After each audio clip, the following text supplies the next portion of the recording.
Aujourd'hui, je vous emmène dans les origines d'Hollywood. C'est le sommaire de ce nouveau live de DVD Critique. Bienvenue à vous.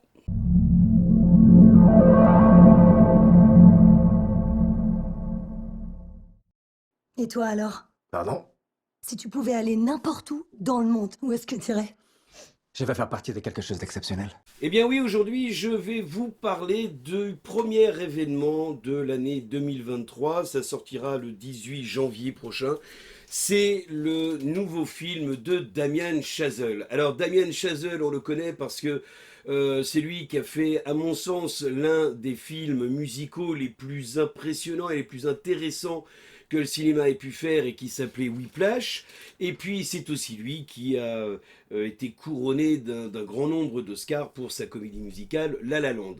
Cette fois-ci, le réalisateur nous embarque dans les origines de, j'ai presque envie de dire, de la planète Hollywood, en tout cas du microcosme hollywoodien, à ses origines dans les années 20, lorsque des producteurs se libèrent finalement du joug de Thomas Edison à New York et décide de s'installer en Californie sur ces terrains-là qui ne servent à rien et qui sont délimités. Et d'ailleurs, la délimitation, ces fameuses lettres qui maintenant sont devenues iconiques d'Hollywood, ça permet de rappeler que ça s'appelait Hollywoodland, parce que ça délimitait en fait cette parcelle. Le projet au départ était de créer donc ces studios de cinéma, et puis avec le succès, avec l'argent, eh bien en quelque sorte, on pouvait voir ça comme une certaine Babylone. Babylone, c'est le titre de ce film de Damien Chazelle, dans lequel on va retrouver Brad Pitt et Margot Robbie, tous les deux dans des rôles complètement différents.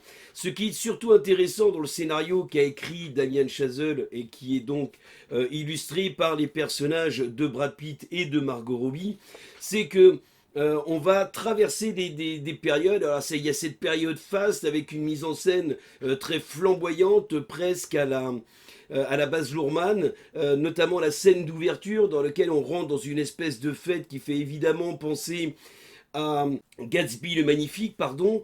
Et donc, dans cette mise en scène et dans cette intro, on se dit, waouh, là, ça y est, on en prend plein les mirettes. Et on a l'impression, effectivement, d'être dans un film de Baz Luhrmann. Mais on est chez un Damien Chazelle, donc il y a toujours une mise en scène qui est très physique, qui va nous plonger au cœur d'un sujet qui est particulièrement sensible. Alors, c'est le sujet notamment de la vie de ces artistes, que ce soit les producteurs. Alors, pour la petite histoire, d'ailleurs, dans le film, il n'y a qu'un seul personnage qui a réellement existé à l'origine d'Hollywood, c'est Irving Thalberg, qui est l'un des premiers fondateurs de studios hollywoodiens. Et puis après, tous les personnages sont des personnages de fiction, mais ils permettent de lever le voile sur les difficultés qu'ont eu à s'adapter les différents producteurs, acteurs, réalisateurs dans les différentes phases qu'a connu le cinéma. Alors là, on parle d'un sujet qui avait déjà été abordé dans des films comme Ed Wood de Tim Burton en 1994 ou dans The Artist de Michel Hazanavicius en 2011, c'est ce passage du muet au parlant. Le muet, c'est le cinéma d'extravagance, c'est tout est possible, tout démarre, tout est flamboyant, les gens se ruent, et il y a des grandes stars comme Valentino par exemple. Et puis d'un seul coup, il y a le passage au parlant. Et pour la petite histoire, ça fait forcément référence à des gens comme Greta Garbo, c'est l'exemple le plus flagrant.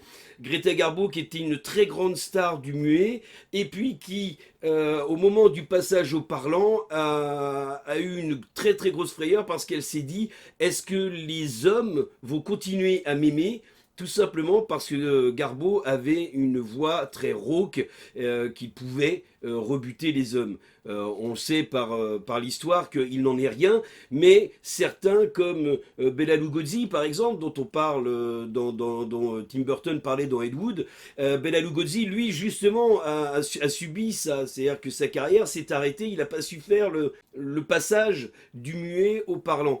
Et forcément, quand on regarde Babylone avec sa mise en scène précise, avec ses personnages qui sont aussi flamboyants que les Hollywood, aussi insouciants que sont que l'est l'époque et que sont les studios à cette époque-là, eh bien, on peut forcément ne penser qu'à une chose, c'est faire un parallèle avec notre époque maintenant, et je pense que c'est aussi dans l'idée de Damien Chazelle de montrer à une époque maintenant où les salles ont encore du mal à se remplir suite au passage aux 2 années de Covid, forcément, les studios doivent s'adapter, les salles de cinéma doivent s'adapter, tout le monde doit faire revenir le public, mais personne ne sait réellement comment va revenir le public. Mais est-ce que ça suffira à ramener de manière pérenne le public dans les salles de cinéma? Ça, c'est pas sûr. Mais en attendant, Damien Chazelle nous permet de réfléchir et aide aussi l'industrie cinématographique à se pencher sur elle-même pour se poser la question: qu'est-ce que l'on doit changer dans notre manière de faire des films, dans notre manière de raconter des histoires pour que le public revienne? C'est vrai que là, la grosse révolution, dans les années 20, bah, c'était le parlant. Là, c'est les plateformes de streaming, c'est le piratage, c'est beaucoup de choses. Et puis, c'est le Covid, c'est le changement de consommation de la culture qui doit être pris en compte et qui, à un moment donné, doit amener les décideurs, qu'ils soient financiers ou artistiques, à changer leur fusil d'épaule. Brad Pitt et Margot Robbie sont, comme d'habitude, excellents dans ce film. Il y a aussi une apparition, alors il est crédité au générique, mais on le voit quand même, mine de rien, assez peu. C'est Tobey Maguire qui est aussi dans un rôle assez surprenant.